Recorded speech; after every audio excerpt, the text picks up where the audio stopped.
Hello friends, आज चाहिँ म मेरो यो किचन गार्डनमा यो कौली लगाएको थिएँ होइन 2-3 महिना अगाडि। यहाँ हेर्नुहोस् त, यो फल्नु त फलेको हो कि न फुलेको हो। यो राम्रोसँग यसको यो फल नलागिकन यहाँ फुलिरहेको छ। हेर्नुहोस् त यो के भएको यो। यहाँ पनि हेर्नुहोस्, यहाँ पनि हेर्नुहोस्, अनि यहाँ पनि हेर्नुहोस् त यो फलेको हो कि फुलेको हो साथी हो। राम्रोसँग हेर्नुहोस् यहाँनिर। मैले त केही बुझिनँ त यो के पनि। यो बोट यहाँ हेर्नुहोस् न, यति अग्लोमा आएर फुलिरहेको छ। यो होचमा फल्नुपर्ने हो कि के हो साथीभाइ हो। यो त हुनु त सायद मधेसको सब्जी हो होइन, तर यहाँ हामीले चाहिँ पहाडमा लगाएको छौँ। यहाँ हेर्नुहोस् त यो फुलेको हो कि न के हो।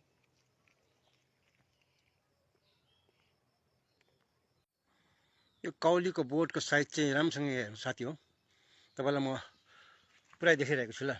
यहाँ हेर्नुहोस् त के भएको यो, पुरै रुख पो छ त।